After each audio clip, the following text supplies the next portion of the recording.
Welcome aboard. It's Captain G to Operation Drago 11.2 NATO. Dateline Turkey. The president of Turkey appeared on national television to rally his people to resist the Soviet invasion in the eastern region of Anatolia. Afterwards, the Turkish president directly addressed the foreign press. In a clear appeal for U.S. military assistance, he paraphrased Thomas Paine in saying, "Those who expect to reap the blessings of freedom must undergo the fatigue of supporting it."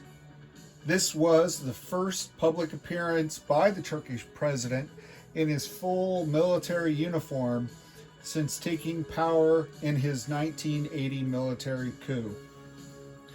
All right, let's start with some housekeeping. There's a lot of housekeeping to go around. I'll go all the way back to the U.S. turn first, and then to Warsaw Pact. So there's 5 of each. In the U.S. turn, the red, white, and blue dice reflects that we need to roll for theater nuclear release for the U.S. And that's based. We get 1 die for each critical territory, and the Soviets have captured or possess Eastern Saudi Arabia, UAE, and now Shiraz in Iran. So each of those territories, according to the U.S. National Reference Sheet, get their own theater nuclear release dice. So I'm looking for a way to set this up so we can roll for that. And I'll just temporarily set this aside up there so we can do that. Okay, so we're going to roll for that here in a second. The U.S. on their turn as well bought an ASF Top Gun because under the mistaken impression that they could build that in a minor airbase. They cannot. Those still have to go to a major, just like the advanced air superiority. So we swapped that out. The U.S. purchased a fighter instead. So a fighter was placed in WestJet, and that put the Top Gun designation onto the Mil-Aid that was naval ASF that was purchased for NATO. When the U.S. moved the carrier from A-39, just without thinking, grabbed the wrong ASW helicopter, so that's been swapped and replaced. We grabbed the NATO one by mistake. The battle with the Soviet fleet in M8 resulted in the U.S. earning a naval battle star. So that has been placed slightly off camera, all the way here in the Gulf states. So this is now a major shipyard, which means on the U.S. turn we'll be producing another ASM. And then finally, with the doppelgangers and setting up on the battle board as well as here on screen, U.S. went through its list of landing and landed Ghost aircraft, a fighter and an air superiority fighter that had been lost in battle. So those should not have been landed, and they have been removed from the map. And Flak 88 and I are in sync in what survived and what did not. As for Warsaw Pact housekeeping, they too failed to roll a die for theater release. They get 1, and their die is based on the number of territories that number of their territories where an enemy uses battlefield nukes. So as of yet, that's still just East Germany. So they get 1 die for that, and that'll be rolled on the Soviet turn, with NATO and Soviets carrying the luck for their respective alliances. Also on the Warsaw Pact turn, while it was a clever way to release those battlefield nuke artillery by upgrading a minor to a major, he has to wait. You don't place nuclear assets, nuclear reserve assets from the dashboard onto the board at the end of the turn. You do it at the beginning, which would have been after the upgrade. So those again have to come off and wait until the start of the Warsaw Pact turn on turn 12. The Warsaw Pact, in an effort to set the land speed record for a turn, moved quickly, forgot to place a terrorist. So the terrorist cell's been placed back here in Gaddafi's backyard again. Also, they forgot to do their recruitment roll for Libyan recruitment based on the number of terrorists. And that will be done on Soviet turn. So these dice will be done on the Soviet turn. And the last one is based on the event. They also get a free light infantry. And we went ahead and added that to Romania. So that one has been placed. So that is all the housekeeping. We are free and clear and all caught up. So let's jump into the NATO turn. And I'll slide you. I'm trying to use that close camera, but put it on something that, I don't know, we'll see. All right, so NATO's got 5 tech dice. We forgot about precision guided munitions. We're on stage 3. Didn't roll for it last time. That was unintentional. So we're going to roll 1 to finish that, hopefully. Number 4 is advanced SLBMs. We're on stage 1. Number 7 is Strategic Defense Initiative. We're on stage 1. We need a 10 for that one. So maize and blue, we need 8s. Black and white, we need 7s. The red, we need a 10. Number 9 is Advanced Air Superiority. And number 12 is Top Gun. So those are the 5 dice based on the 5 major Army bases. All right, I'm going to pick you up and take you over the top. 1 fail, 3 fail. 11 is great, so that completes precision guided munitions. We got a hit on yellow and success in SDI. So since you're mobile, come over here. So that completes PGMs. Super awesome, fantastic. That moves advanced SLBMs to stage 2.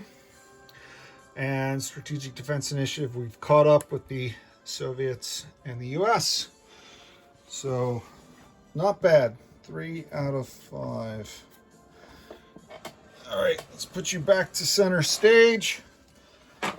The dice will remove. Actually, let me do this because I mentioned it and I went and got the box. Since we finished the tech dice anyway, so let's go ahead for the US and let's roll that the 3 dice, red, white, and blue. We need 11 or higher. This is for the US theater release that we just covered on the housekeeping, and I would have been halfway through the turn before I saw that box sitting there in the middle of the map. All right, here we go. 11 or higher on 1 dice. All right, 10, 2, and 2. So the US does not get theater release yet for the Soviet aggression in the Middle East. That's a shame. There's some leaders reluctant to use nuclear weapons in the Western democracies.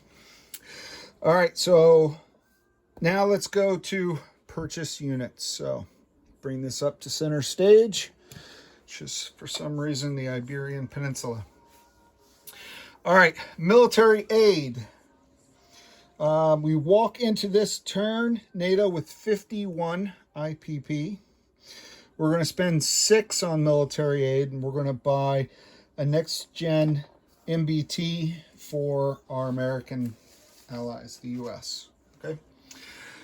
Then for the other 45, we're going to purchase a total of 3 SAMs.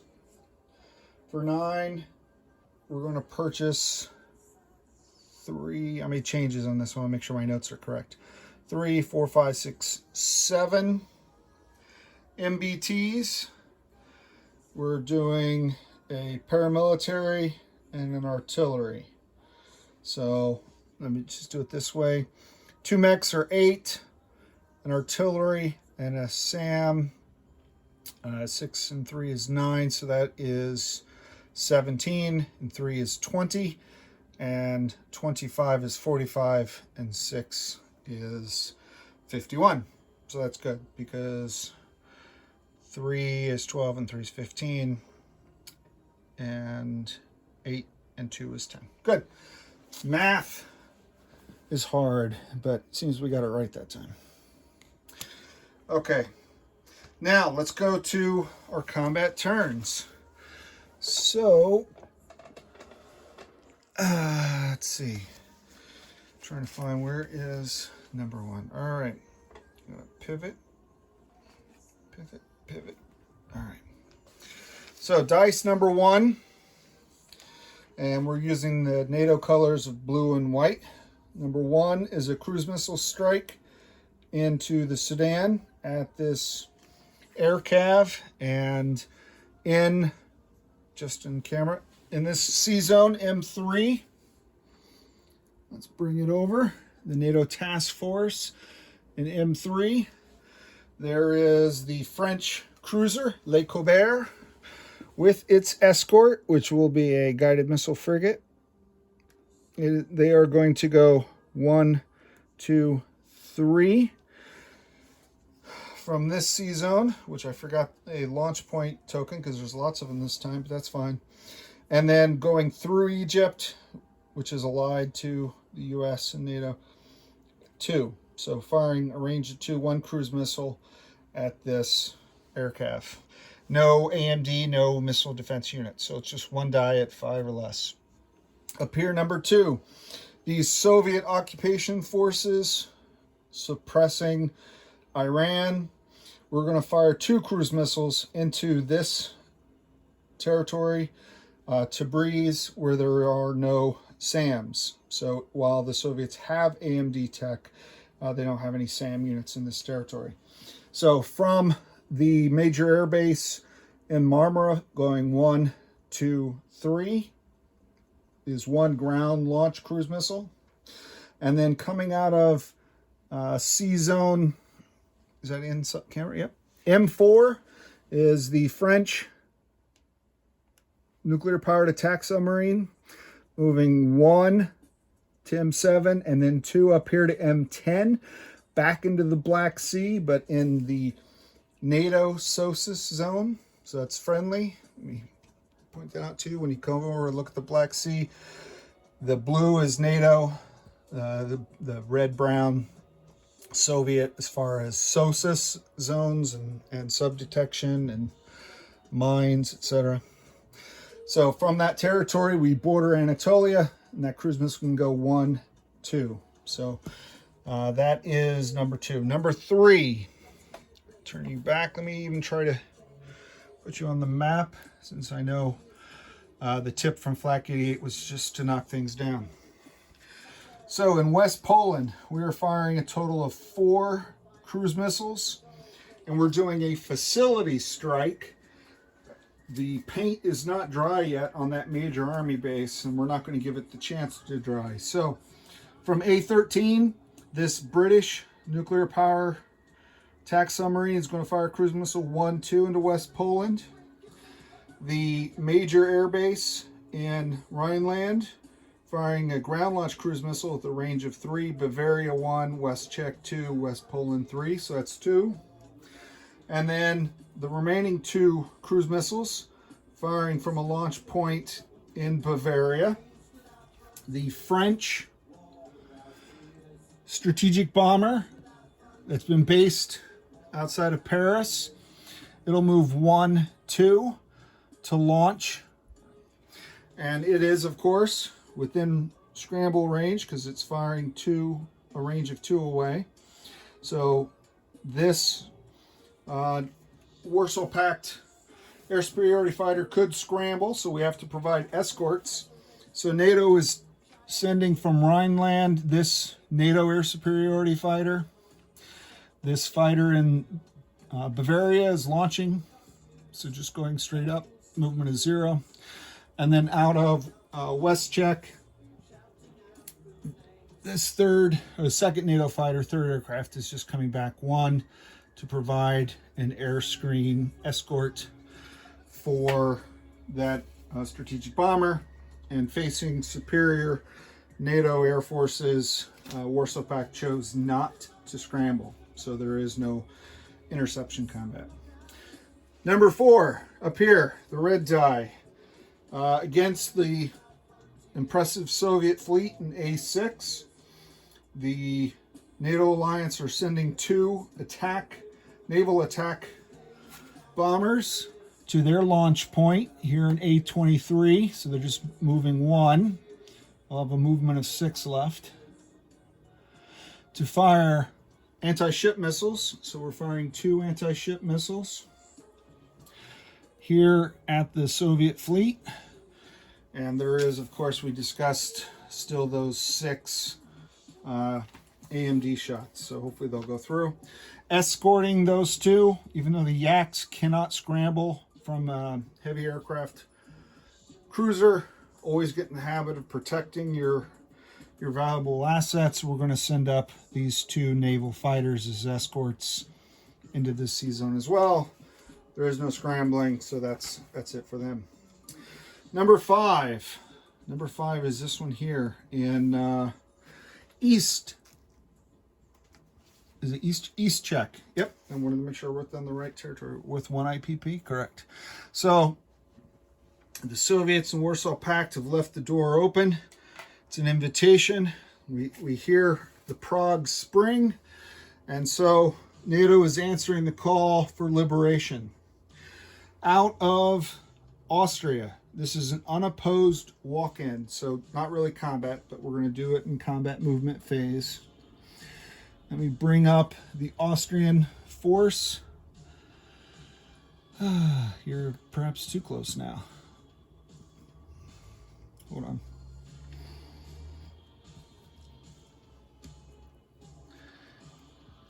Back you up slightly. Squish the Soviets in Angola. All right.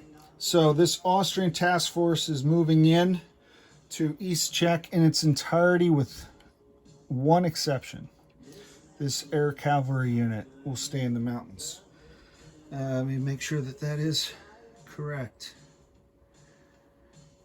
Yes, so that is 7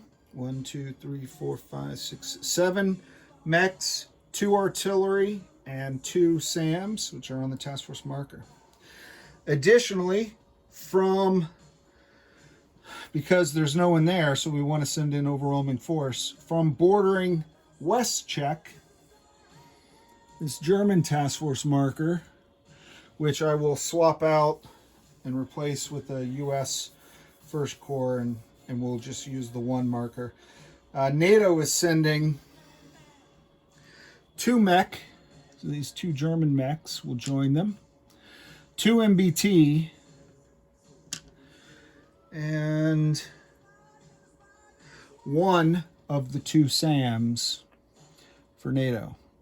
Okay, so unopposed, so that combat is over, and I'll do the recap status of forces at the end for Flak 88, but the entire force made it unopposed.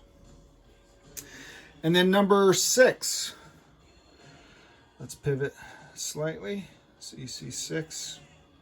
So we talked in housekeeping how we took off. I know it's at the edge of your view and there's glare, so I apologize. So number 6 is here. We've broken our ASW patrols here. So out of this fleet, we move that British task force and NATO task force and return this NATO fleet.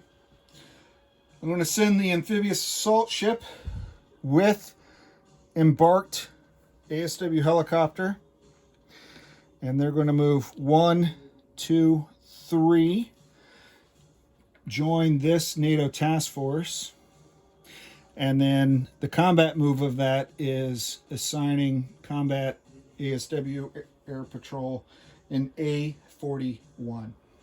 So there's a ASW helicopter in each, operating off of the supercarrier and the amphibious assault ship. And that completes that one. So that is all 6 of the combat movements. We only have to roll dice for 4 of them. So let's go down here to the dice tray. No battle board, no doppelganger setups. So number 1 was, and black are the cruise missiles, 5 or less, is a cruise missile strike in Sudan. Hit on a 5 or less. 7. So no joy shooting down that Soviet air cav unit. All right, so now I have 2 cruise missiles going in to, and I forgot to mention it, but I did let Flak 88 know I am using the satellite because I wasn't sure if I would get precision guided munitions. So either way, I'll be able to pick the target if I hit anything at 5 or less against the Soviets. I got a 1 and a 6. So only get 1 kill here. And I wrote down the 2 things I wanted to kill, but I didn't prioritize it. I'd like to kill both. I am going to kill the... What would you kill? You make the call.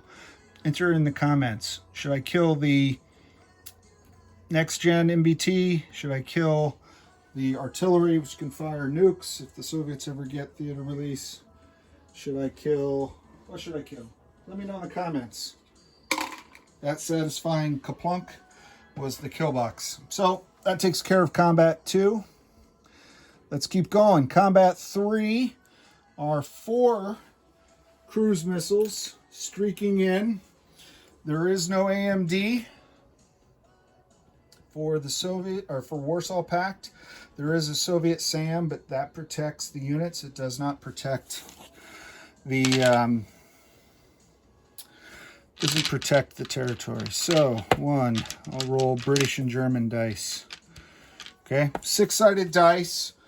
I'm going to add 1 for each of the 4 dice to represent chem. And what I'm looking to do is determine if each dice causes 1 or 2 damage. 1 to 3 is 1, 4 to 6 is 2. Of course, it hides here in the corner. Okay, so a 4 and a 2, and a 6 and a 3. Very lukewarm, doesn't run hot, doesn't run cold, middle of the road. So that's 1, 2, 3, 4, 5, 6, plus 1 for each in chem. That's 4. So it's a total of 10 damage, which is super awesome, fantastic. Because the max damage on a minor is 10, but max damage on a major is 18. 9, 10. So all of this will replace this major. Get that off. And all these cruise missiles. And in order to use that major army base to place units, etc., etc., all Warsaw Pact has to do is pay off that 10 damage. Easy squeezy lemon pleasy. All right, final combat. Over here is the naval battle. All right, so before we roll the 2 ASMs, we have yellow or 4s, right? 1, 2,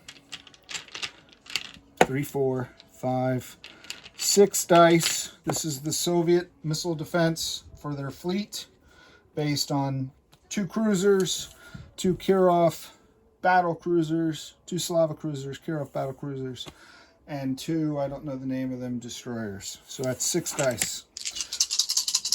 Flak 88 wants 4s or less. Captain G wants 5s or more. Let's see what we get.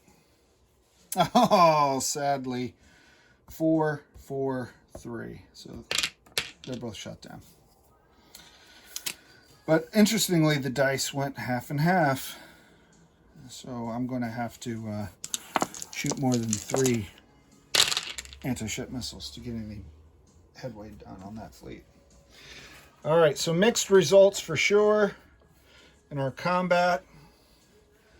Let me get this off. This air launch station. Okay. And this one over here. Now it's time for non-combat movement. And I do have a few. So pardon me. So the air cav we left in Austria is repositioning up because the air base there doesn't work. So it needs an air base. It's just going to go up here to North Germany, moving 1 to Bavaria, 2 to Northern Germany. And that is the base movement is 2. It would get a 3rd movement if it was at a functional air base. Next up in Lazio, we have the 2 mechs and a SAM that are moving 1, 2 into Austria, assuming these defensive positions in the mountain passes. All right. Number 3, the SAM at Rhineland here is going to move up to West Germany because North Germany, sorry. So the SAM moves from Rhineland to North Germany because air cav can be attacked by cruise missiles. Next up, this fleet. We're sending the 2 destroyers from M3. Moving 1, 2, 3 to join that amphibious assault ship and this large NATO task force here in A39. Okay. The balance of the fleet here. Well, not the balance. This is non-combat. So this damaged carrier is going to move 1 down to M4 with a frigate escort, and they're going to take up station with the U.S. Second Fleet. And then this 1, 2, 3, this NATO task force, which is this carrier with the 2 naval air superiority fighters with Le Colbert, which just fired the cruise missile over Egypt, the 1 frigate. They're moving down to M8, okay? And the carrier. These 2 diesel-electric submarines, SSKs, are moving to A39. They're taking up patrol stations here, so they can react to either sea zone. I have 1 diesel-electric here in the Med, an M7 here with the U.S. skipper, and they're going to go to A40. So let's track that movement. 1, 2, 3. Now they could move a 4th one. I think I am going to do that now that I remembered that there's a major port. 1, 2, 3, 4. So I'm going to put all 3 of those submarines together. Calling an audible. All right, this Lazio air superiority fighter, which did not participate in combat, is going to move 1, 2, 3, 4 and fly up to Marmara. Okay. The attack bomber, the NATO attack bomber in Paris, is going to fly up to Rhineland to reposition and restation. And then, having depleted the NATO's contribution in West Czech by moving into East Czech, from East Germany, we're going to move, let me pull this down. So from East Germany, we're going to move a mech into West Czech to join this U.S. force. And I'll swap out the card. All right, so that is all the non-combat movements by units that did not participate in combat. Now let's return the air. The 2 naval attack bombers from southern UK went 1 into the sea zone. And they're going to go 2 Benelux, 3 Picardy, 4 southern France, 5 M3, 6, whatever this one is. Does this have a number? Yeah, it does. M6, and then 7, the last bit of their air fuel, and land on this damaged supercarrier in sea zone M4. Okay, so these are the 2 naval attack bombers flying down. The 2 naval fighters are just going to RTB and go back to southern UK. Okay. All right. So the air that went on to escort duty, the air superiority fighter is going to land in Bavaria at that minor air base. And then each of the 2 fighters, one is going to land in East Germany and one is going to land in West Czech. So I'll put the French one up in East Germany. And the Spanish one, is that Spain or Belgium? I don't know. Belgium F-16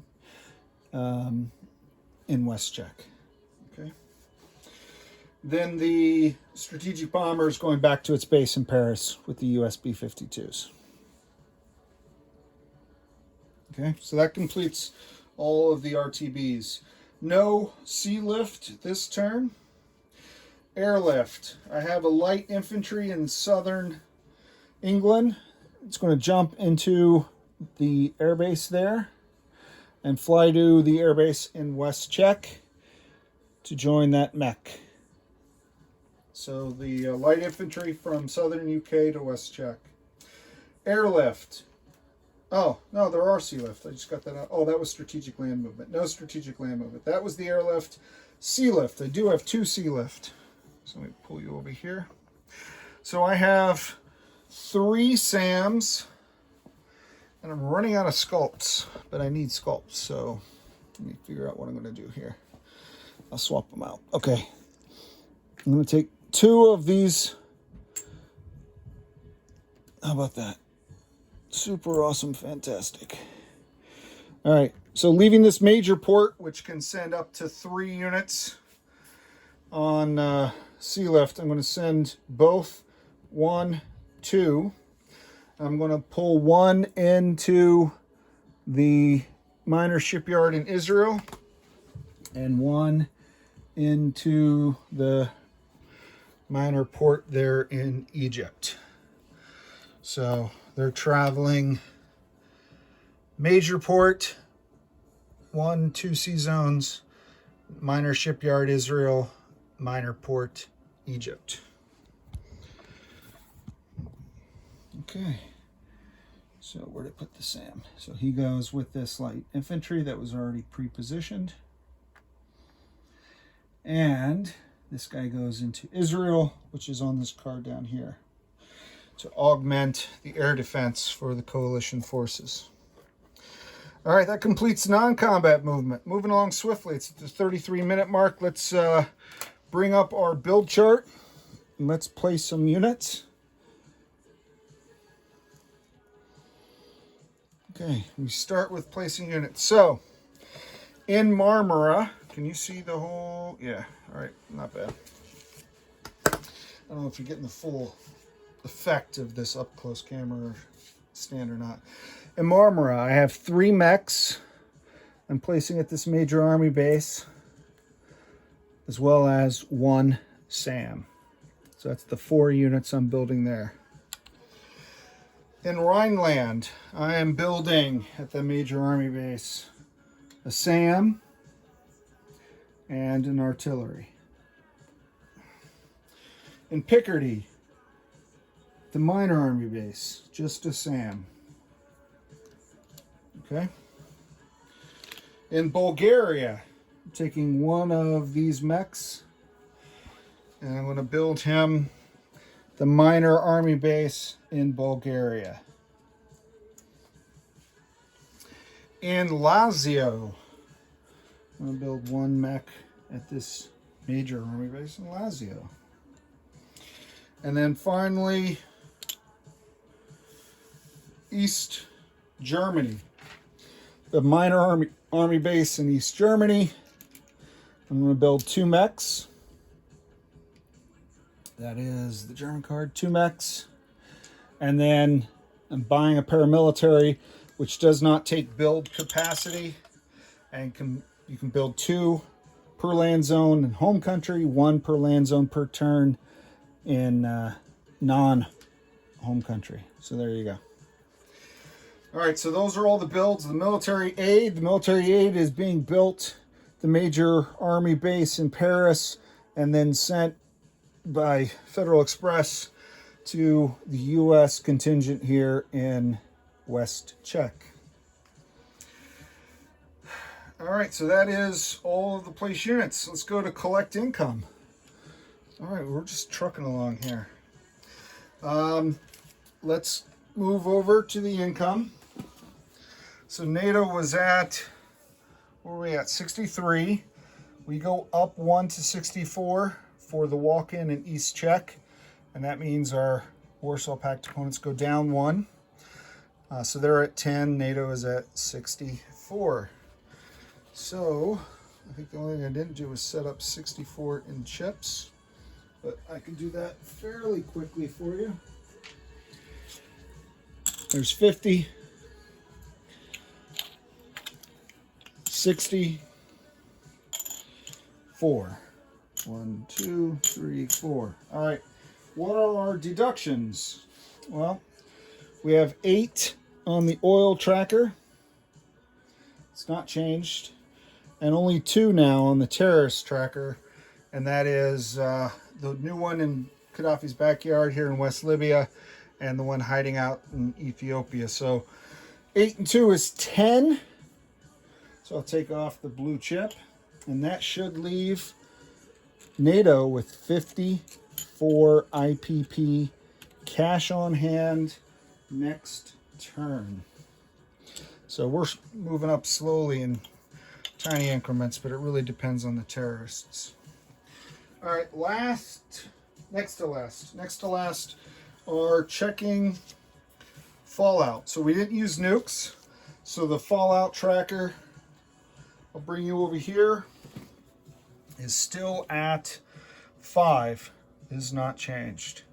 And why is that important? That's important because we are on turn 11, and next turn will be turn 12. And what happens in turn 12, those who watched Operation First Blood will remember this, but starting at the end of turn 12, you start rolling for variable ending.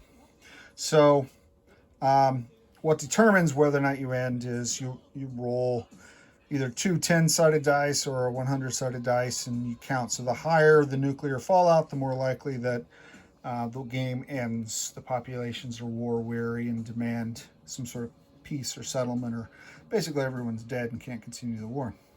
So at that point, you count your victory points from your strategic objectives. So we've not done this yet, so I wanted to quickly recap.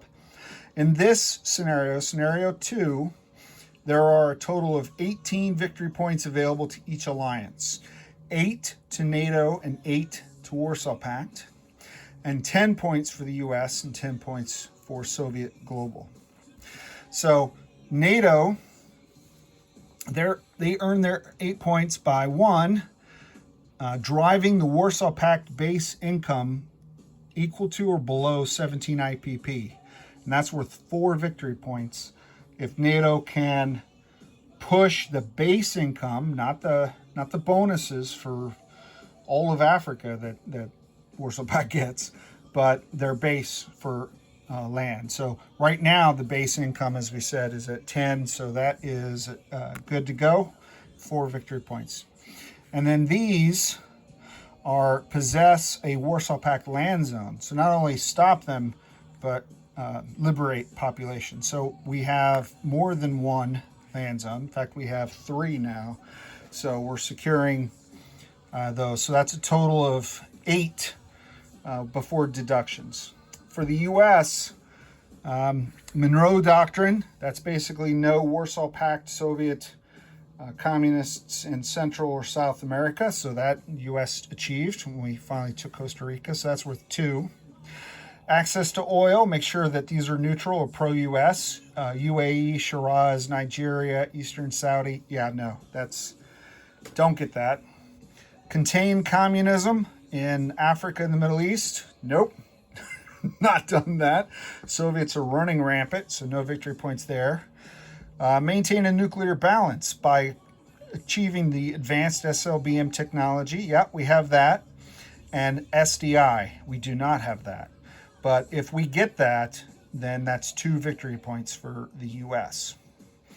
And then this Pacific is scenario 1. So right now the U.S. only has 2 out of their 10, and NATO is maxed out. For our Warsaw Pact colleagues, Warsaw Pact earns 2 victory points for each NATO country possessed, and if the country is more than 1 territory, they have to possess 2/3 of it. And they don't have any, so no points for them. For the Soviets, they have an opportunity to earn 6 victory points, 2 each, by having a territory in South America, Central America, or Africa that is worth 1 IPP. So it has an inherent value of 1 IPP, like South Africa they have, and Angola. So that's their 2 victory points there. They don't have anything else in Africa or South America. So opportunity for another. And then here, the Middle East dominance, which runs direct counter to the U.S. 1 victory point for possessing each of these. They have Tehran. Yep. Makkah in Saudi Arabia. Yep. Do they have Israel? No. Do they have Suez? No. So if you've been wondering why the U.S. is sending forces there, now you know those are victory points. And there are other repercussions. So look to see what the Soviets do when they make a move to secure those 2 victory points. So that is where we are right now from a victory standpoint. Next turn we start rolling, but with only 5, the odds are not good that the game will end. So we'll be going on likely to turn 13 and 14. And then other things kick in at turn 14. We'll talk about that when we get there. So with that, I'm going to go ahead and wrap up my turn. I'm going to do a status of forces at the end of the video for Flak 88, but you don't have to stay for that. This is Captain G, over and out. All right, my friend, let's start, and we'll go east to west. We'll go over here. Up in M10 is the French SSN. In Anatolia now, the U.S. forces did not change. NATO has 6 mechs, 3 that were there and the 3 I just built. They have 2 SAMs, 1 airborne, 1 paramilitary, and 1 ASF. In M8, they have a small task force that is sailing right next to their American cousins, their U.S. cousins, the Nimitz. And that consists of a British aircraft carrier, not a super carrier, with 2 naval ASFs, one of them a Top Gun, French cruiser, and a Spanish frigate. That's in M8. In M4, there's one damaged super-carrier with 2 naval attack bombers and 1 American frigate, NATO, American nationality. And that is with the 2nd Fleet, which is the U.S. task force that they're sailing with. Okay? Let's move across Bulgaria, because I did make that purchase. So let me get this fleet out of the way and bring over the card for Bulgaria. So in Bulgaria, NATO has now 3 artillery, 2 MBTs, and 2, 4, 6, 8, 9 mechs in Bulgaria. All right. Let's go to Italy. We're in Veneto. We have, or Lazio, rather. We just built 1 mech. Up here in Austria, in the mountains, we have 2 mech. Pardon me, 2 mechs and a SAM. In East Czech, the new NATO territory that we just walked in on. I'm going to put a roundel there now, making it official. That is this one. So in East Czech, the task force, on camera, yep, has 2 artillery, 2 MBTs, and 1, 2, 3, 4, 5, 6, 7, 8, 9 mechs in East Czech, and 3 SAMs. 3 SAMs. All right. And then in West Czech with the US, NATO has 1 SAM, 1 fighter, 2 artillery, 1 light infantry, 1 mech in West Czech. In East Germany, let's slide this out of the way and bring up East Germany to center stage. NATO has a fighter, 2 artillery, paramilitary, and 1, 2, 3, 4, 5, 6, 7 mechanized infantry. In Bavaria, we have, it's time to take it closer. I don't know if it is or not. Okay. In Bavaria, we have 1 paramilitary and an ASF in Bavaria. In Rhineland, we have an attack bomber, we have an artillery and a SAM. In Picardy, we have a SAM. In Paris, we have the French strategic bomber. None of the helicopters or naval units changed, nothing in Iceland. The only thing that changed here for Southern England is the light infantry flew down, airlifted down to West Czech. And then going down here at this choke point, we have an ASW helicopter, an A-42 and A-41, both NATO, both operated out of the fleet here in A-39. And that fleet now has a super carrier with 2 Top Gun naval ASFs, 2 cruisers, 2 frigates, an amphibious assault ship, which is a landing platform for one of the helicopters, and 2 destroyers and 3 diesel electric submarines. So I think that's everything. If you have any questions, let me know. Sorry if I gave you any housekeeping besides the Soviet rules that you already knew about. And that should be it. I'll upload this as soon as I can. It's Captain G, over and out.